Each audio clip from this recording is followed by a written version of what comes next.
Margaret Williams, a seasoned 45-year-old housekeeper, has spent the past 2 years working in the luxurious Thornfield estate in Beverly Hills. When the eccentric millionaire Harrison Thornfield offers a rare diamond as a test of character, Margaret shocks everyone by refusing it and leaving behind a mysterious note. Her decision unravels deep family secrets and sets both her and Thornfield on a powerful journey of integrity, redemption, and the true value of human choices. The morning sun filtered through the crystal chandeliers of the Thornfield mansion, casting rainbow patterns across the Italian marble floors. Margaret Williams adjusted her crisp white apron and checked her silver watch, 7:30 a.m. sharp, just as every morning for the past 2 years. The Beverly Hills estate sprawled across 3 acres of manicured gardens, its colonial revival architecture standing as a testament to old money and newer ambitions. Margaret had seen many wealthy households during her 25 years as a domestic worker, but the Thornfield residence remained an enigma. Harrison Thornfield, the 62-year-old tech mogul who'd made his fortune in early internet infrastructure, lived alone in the 40-room mansion with only Margaret and the groundskeeper Carlos for company. His wife had passed away 3 years prior, and their only son lived in London, visiting perhaps twice a year. The kitchen smelled of freshly brewed Colombian coffee and the vanilla candles that Mrs. Thornfield had loved. Margaret maintained these small traditions, understanding that grief lived in details. She prepared Mr. Thornfield's breakfast, 2 eggs over easy, wheat toast, fresh orange juice, and his morning medications arranged precisely on a silver tray. "Good morning, Mr. Thornfield," Margaret said, entering the sunroom where her employer sat reading the Wall Street Journal.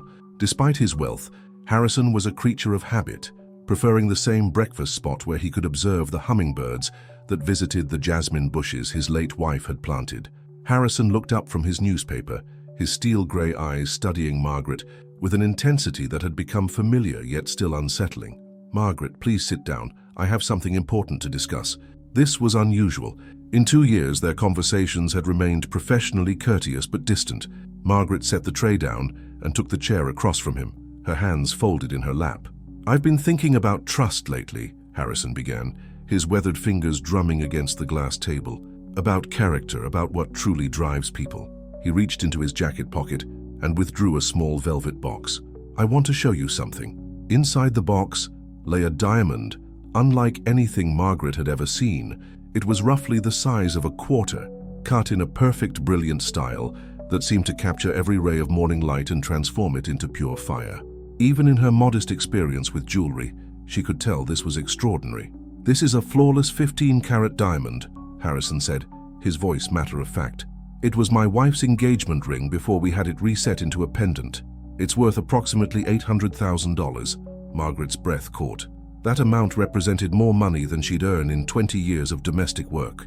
More than enough to pay off her mother's medical bills, to finally take that community college course she'd been postponing, to maybe even buy a small house instead of renting her tiny apartment in Culver City.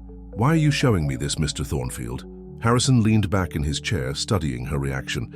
"I'm curious about something, Margaret. You've been in my home for 2 years. You've had access to everything. Artwork worth millions, jewelry, cash I sometimes leave lying around. You've never taken so much as a pen." "That would be stealing, sir." "Yes, it would." His eyes never left her face. "But I wonder, what if it wasn't? What if someone simply offered it to you?" The morning air suddenly felt thick with tension. Margaret could hear the distant sound of Carlos starting the leaf blower, the normal rhythm of the household continuing while this surreal conversation unfolded. Harrison pushed the velvet box across the table toward her. "Take it if you want," he said, his voice eerily calm, pointing to the diamond with one manicured finger. Margaret stared at the gem, her mind racing. This wasn't just about money. This was about something deeper, something that felt like a test. But what kind of test? And why now? The diamond seemed to pulse with its own light, beautiful and terrible in its value. She thought of her mother, Maria, struggling with diabetes medication costs despite Medicare. She thought of her own dreams, perpetually deferred for practical necessities. She thought of the night classes in business administration she'd researched, but never enrolled in because the tuition seemed impossible. "I don't understand, Mr. Thornfield. It's simple. I'm offering you this diamond. No strings attached, no consequences. Just take it if you want it." The silence stretched between them like a chasm. Margaret could feel her heart pounding against her ribs. This was madness, No one gave away $800,000 diamonds to their household staff. This had to be some kind of trap, some twisted game that wealthy people played with those who served them. But looking into Harrison's eyes, she saw something unexpected. Genuine curiosity, perhaps even desperate hope. This wasn't cruelty. This was a man searching for something he'd lost, though she couldn't begin to guess what. Margaret stood slowly, her decision crystallizing with surprising clarity. She walked to the antique writing desk in the corner of the sunroom, pulled out a sheet of the expensive stationery that Harrison used for personal correspondence, and began to write. When she finished, she folded the note carefully and placed it beside the velvet box. Without a word, she turned and walked away, her footsteps echoing through the marble corridors as she headed toward the service entrance. Behind her, Harrison sat in stunned silence, staring at the unopened note that would change everything. Harrison Thornfield sat motionless in the sunroom for nearly 10 minutes after Margaret's departure, staring at the folded note as if it might reveal its contents through sheer force of will. The diamond caught the morning light, throwing prismatic reflections across the cream-colored stationery, but his attention remained fixed on Margaret's careful handwriting spelling out his name on the envelope. With trembling fingers that betrayed his usual composure, Harrison unfolded the note. Margaret's script was precise, the penmanship of someone who took care with words. Mr. Thornfield, I cannot accept your diamond, not because I don't need the money. God knows I do, but because I understand what you're really asking. You're not testing my honesty. You're testing whether anyone in your world still sees you as a human being rather than a bank account. Your wife Elizabeth used to talk to me sometimes while I cleaned her sitting room. She told me about the young man she fell in love with in 1982, the one who built computers in his garage and dreamed of connecting the world. She said that man got lost somewhere along the way, buried under success and suspicion. You don't need to buy integrity, Mr. Thornfield. You need to remember that it still exists. I'll be in the kitchen preparing lunch if you'd like to have a real conversation about what's troubling you. Respectfully, Margaret Williams. Harrison read the note 3 times, each reading hitting him like a physical blow. Elizabeth's sitting room. He'd had it sealed after her death, unable to bear the memories it contained. But Margaret had cleaned it regularly when Elizabeth was alive, had been witness to private moments he'd forgotten anyone else had shared. He rose slowly from his chair, his legs unsteady beneath him. The diamond remained on the table, seeming smaller now, less significant. Through the French doors, he could see Carlos trimming the hedge maze that Elizabeth had designed, the same maze where they'd shared their first kiss during a charity gala 35 years ago. The walk to the kitchen felt like miles. Harrison couldn't remember the last time he'd entered that space. Meals appeared and disappeared from his dining room as if by magic, the machinery of his household running invisibly around him. Now, standing in the doorway, he was struck by how warm and lived in it felt, compared to the museum-like perfection of the rest of his home. Margaret stood at the center island, methodically chopping vegetables for what appeared to be soup. She didn't look up when he entered, but her shoulders tensed slightly. "You knew my wife," Harrison said, his voice barely above a whisper. "I worked for her," Margaret corrected, still focused on her knife work. "There's a difference. She talked to you. She was lonely, Mr. Thornfield, just like you are." The words hung in the air between them. Harrison found himself studying this woman he'd shared a house with for 2 years, but had never really seen. Margaret Williams was 45, he knew from her employment records, though she looked younger. Her dark hair was always pulled back in a practical bun, her uniform always immaculate. She moved through his house like a ghost, efficient and unobtrusive, but now, watching her hands work steadily through the vegetables, he noticed details he'd missed. The small scar on her left wrist from some long-ago accident, the way she favored her right foot slightly, perhaps from standing on hard floors for decades, the laugh lines around her eyes that suggested she smiled far more often away from his house than she ever did within it. "What else did she tell you?" he asked, taking a seat at the kitchen island's bar stool, furniture he'd never used in his own home. Margaret paused in her chopping, finally meeting his eyes. "She told me about your son, Michael, how you used to build model airplanes together before your company took off. She said you haven't spoken to him in over a year." Harrison's jaw tightened. Michael made his choices. Did he? Or did you make it impossible for him to choose anything but distance? The question hit harder than Harrison expected. His relationship with Michael had deteriorated gradually, professionally successful father and artistically inclined son finding less and less common ground until conversations became purely transactional. Elizabeth also told me about the scholarship fund, Margaret continued, returning to her vegetables. The one you started for underprivileged kids to study computer science. The one you've never told anyone about. Harrison stared at her. The Thornfield Educational Foundation was the most closely guarded secret of his philanthropic activities, administered through layers of legal anonymity. Even his accountant didn't know the full extent of his involvement. How could you possibly? Because she was proud of you, Margaret said simply. She wanted someone to know that the man she married was still in there somewhere. Silence fell between them, broken only by the rhythmic sound of Margaret's knife against the cutting board and the distant hum of the household around them. Harrison found himself looking at his kitchen, really looking at it, for the first time in years. The copper pots Elizabeth had chosen hung from wrought iron hooks. Her herb garden was visible through the window, somehow still thriving under Carlos's care. "I don't know how to do this anymore," Harrison admitted, his voice cracking slightly. "How to be normal, how to trust people's motivations, how to have conversations that aren't about business or money or what someone wants from me." Margaret set down her knife and turned to face him fully. "You start by remembering that not everyone wants something from you, Mr. Thornfield. Some people just want to be treated like human beings. Like you, like me, like Carlos, like your son, probably." Harrison thought about the diamond still sitting in the sunroom where he'd left it, his ridiculous test, born from years of cynicism and isolation. "I've been giving versions of that test to people for months," he confessed. "Lawyers, business associates, even my nephew. Everyone took it. Everyone justified it somehow. And what did that prove to you? That I was right to trust no one?" Margaret nodded slowly. "Or maybe it proved that you were only surrounding yourself with people who would tell you what you expected to hear." The afternoon light filtered through the kitchen windows as Margaret finished preparing lunch, the conversation with Harrison having stretched through the morning hours. For the first time in 2 years, she had set 2 places at the small breakfast nook, instead of serving him alone in the formal dining room. Harrison sat quietly, occasionally glancing at her with an expression she couldn't quite read, part confusion, part curiosity, and something that might have been relief. "Margaret," Harrison said as she placed a bowl of homemade chicken soup before him, "tell me about yourself, real things, not the information from your employment file." She paused, surprised by the request. In 2 years, he had never asked her a personal question beyond inquiries about her schedule or household tasks. "What would you like to know?" "Everything. Start with why you became a housekeeper." Margaret took a seat across from him, her own bowl steaming in front of her. "It wasn't planned," she began, stirring her soup thoughtfully. "I was studying business administration at UCLA in 1998. My father died suddenly, heart attack, and my mother couldn't manage the mortgage on her own. I dropped out to work."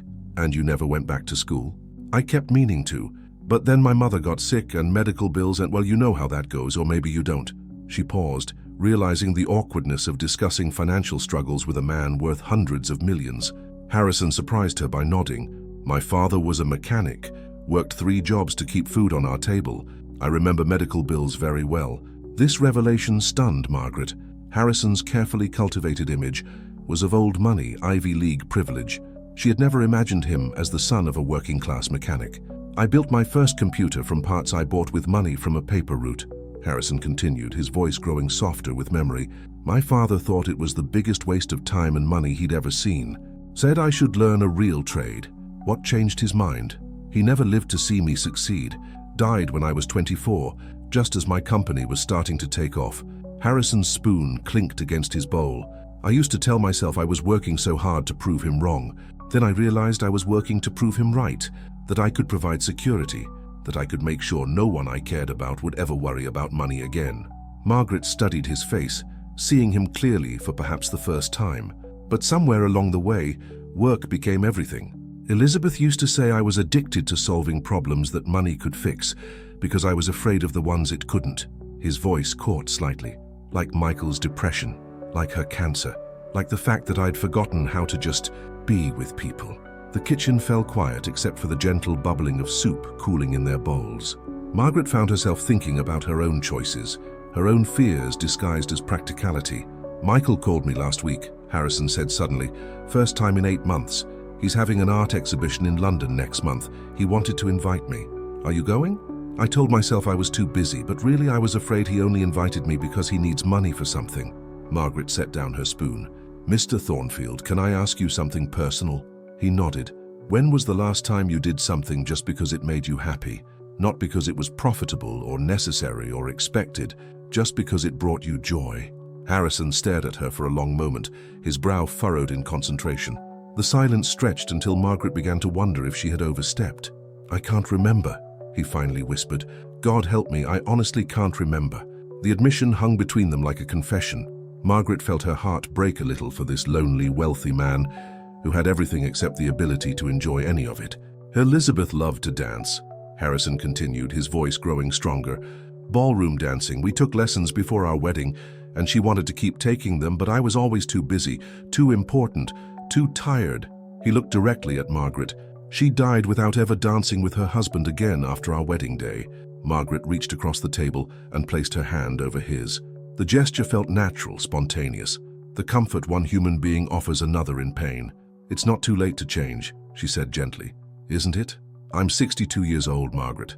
I've spent decades building walls between myself and everyone else. I don't even know who I am without my money and my company. Then maybe it's time to find out."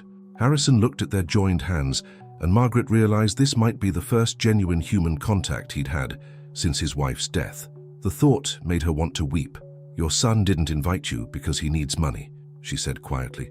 "He invited you because somewhere inside he's still that little boy who used to build model airplanes with his father. He misses you." "How can you be so sure?" "Because Elizabeth told me. She said Michael kept every model airplane you two built together. They're displayed in his apartment in London, all 47 of them." Harrison's composure finally cracked. Tears spilled down his cheeks as he gripped Margaret's hand like a lifeline. "She knew? Elizabeth knew about the planes?" "She knew Michael loved you. She knew you loved him. She just wished you both could remember how to show it." For several minutes, Harrison wept quietly, while Margaret held his hand across the kitchen table. The afternoon sun shifted, casting long shadows across the floor, and somewhere in the distance, Carlos finished his yard work and went home to his own family. "I want to go to London," Harrison said finally, wiping his eyes with his free hand.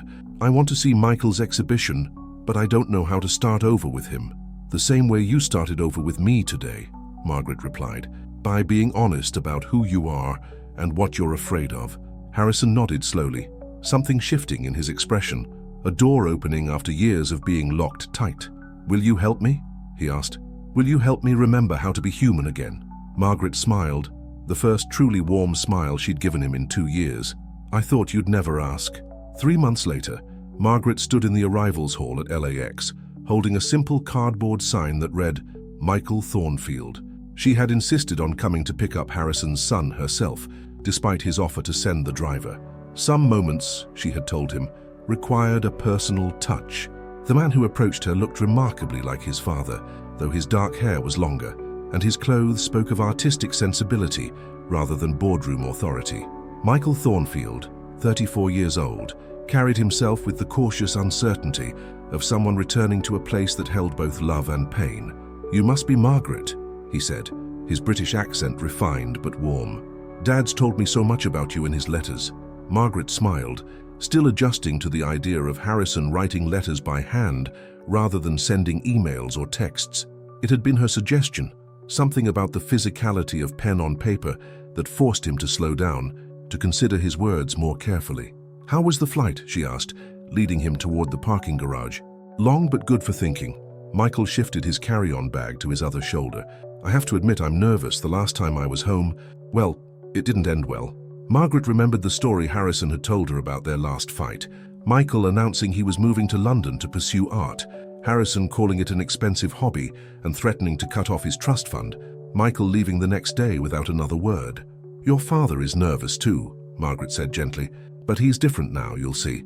During the drive to Beverly Hills, Michael stared out the window at the familiar landscape, asking careful questions about his father's health, his routines, his state of mind. Margaret answered honestly, describing the gradual transformation she had witnessed. Harrison learning to cook simple meals, starting to tend Elizabeth's garden himself, even beginning to paint watercolors in the sunroom where he'd once conducted business calls. "He's painting?" Michael asked, incredulous. "Badly," Margaret laughed, but with great enthusiasm. "He says it helps him understand why you chose art over business." When they pulled into the circular driveway, Harrison was waiting on the front steps. Not in his usual business attire, but in casual khakis and a sweater Elizabeth had bought him years ago that he'd never worn. His hair, once perfectly styled, was slightly mussed from running his hands through it nervously. Father and son stood looking at each other for a long moment, 20 years of misunderstandings and hurt feelings hanging between them like a wall. Then Harrison stepped forward, his voice breaking slightly. "Michael, thank you for coming." "Dad." Michael dropped his bag and embraced his father, both men holding on as if afraid the other might disappear. Margaret discreetly took Michael's luggage inside, giving them privacy for their reunion. Through the kitchen window, she watched them talking animatedly, Harrison pointing toward Elizabeth's garden, Michael nodding and laughing at something his father said. That evening, Margaret prepared dinner for 3, another first in the Thornfield household.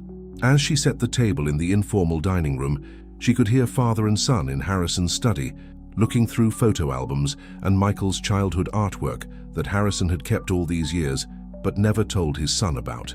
"Margaret," Harrison called from the doorway, "would you join us for a moment?" She found them sitting on the leather sofa, a familiar velvet box on the coffee table between them. The diamond caught the lamplight, as brilliant as ever. "I told Michael about our experiment," Harrison said, looking slightly embarrassed. "About how you walked away from $800,000. Michael shook his head in amazement. "Dad said you left a note that changed his life." "I just told him the truth," Margaret replied, taking a seat across from them. "Well, we've decided something," Harrison continued. "This diamond has been nothing but a symbol of my worst instincts, testing people, assuming the worst about everyone's motivations. We want to do something better with it." Michael leaned forward eagerly.